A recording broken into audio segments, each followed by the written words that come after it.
ما در سالونا جنباس میکنیم جنباس اونجا البته میگه که چقدر مهاجر در سال 2022 یا 2023 با مهاجرت رفت چقدر برگشت چقدر فاکت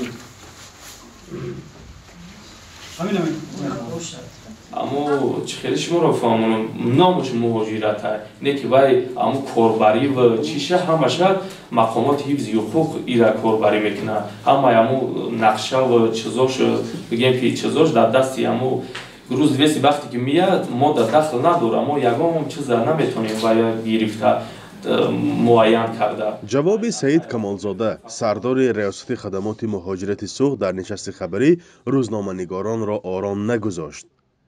نصفی از اشتراکچیان میخواستند به یک سوال چقدر مهاجران فوتیده از اوکراین آورده شدند پاسخ گیرند. اما جوابهای این منصبدار غیر قناعت بخش بود. ما نداریم برای که خیلی معلومات یکی از خدمات با پراگی میتونیم برای که سرابنین ما قدر چی نیست خدمات یکی خدمات ما وزارت میتونه این معلومات نه شما نمایندگی این خدمات در ولایت سوخت کو بله فهمیدم اما وزارت میتونه با پراگی این معلومات شما را دادم. سعید کمالزاده 25 ساله یک سال پیش به این وظیفه با فرمان شیرین امانزاده وزیر همکنون سابق مهنت، مهاجرت و شغل اهالی تاجیکستان تعیین شده است. روزنامه‌نگاران میگن از این منصبدار جوانترین ولایت سوخت در نشست‌های خبری قبلی هم به سوالهای خود پاسخ دقیق و پررنگ نمی‌گرفتند. این سوال بود جواب خودش می‌یافت. وقتی که یک راهبر برخوردش با پاسخ دادن دیگر و راهبر نو دیگر سمت مهاجرت همون سمت است وظیفه شما وظیفه لیکن وقتی که یک راهبر سال گذشته جواب میدید راهبر نو جواب نمیدید این علاقه مثلا از جواب دادن گریختن راهبر ارزیابی میشه. برای ما سکوت شما هم پاسخ است لیکن شما مثلا صلاحیت شما به حس امور دستتون به حس پاسخ دید. وقتی که گپ در سر مهاجرت میرد اولین سوالی که ذهن خواننده و بیننده به چرخ میزند این مرگ مهاجران است. مثلا یک تا مورد سطح سامانه‌های اجتماعی سطح تابش میدیم برای همین سبب و عامل‌ها شما باید بگیم که چند کس با کدام سبب‌ها مرده اومد.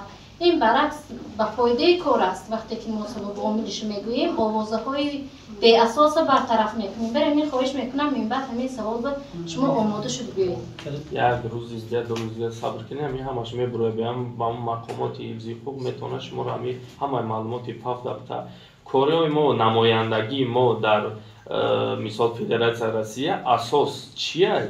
اساس قرضی که مثال از جانب تاجیکا کارخانه نمیتونه داده و میروه کوشش میکنه که هم قرض بگیره برگردونه به مو خیلی تاجیکا.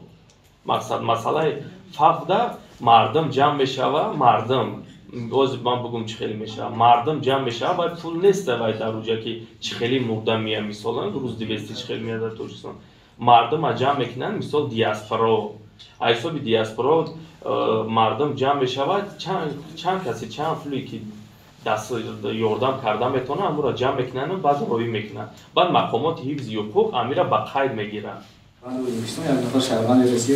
نمایندگان دیگر این نهاد گفتند که حالا زیاده از 1100 ساکن ولایت سوخت در اوکراین اند. اکثریت آنها از شهر کانیبادام و باقی مانده از ناحیه‌های اشت و عینی و ظفرآباد بودند. هرچند سعید کمالزاده درباره جسدهای آورده شده از اوکراین اطلاع نداد ولی در مجموع سال گذشته نزدیک به 300 تابوت مهاجران را به سوخت آوردند که مرگ قسمی از آنها فاجعه‌ای دانسته می شود. این بحث روزنامه‌نگاران با مقامدار وزارت مهنت، مهاجرت و شغل اهالی سوخت در حالی است که پرزیدنت امامعلی رحمان چند پیش در جلسه حکومتی از انتخاب نادرست کادرها در این نهاد شکایت کرده بود. به گفته دو شرکت کننده جلسه سالانه حکومت در 24 ینور امامعلی رحمان گفته است امانزاده در وزارت سیاست نادرست کادری را به راه ماند و از کار رانده شد. شیرین امانزاده روز 25 ینور گفت در این باره چیزی گفتن نمیتواند. فرزان محمدی، رادیوی آزادی، شهر خوجند.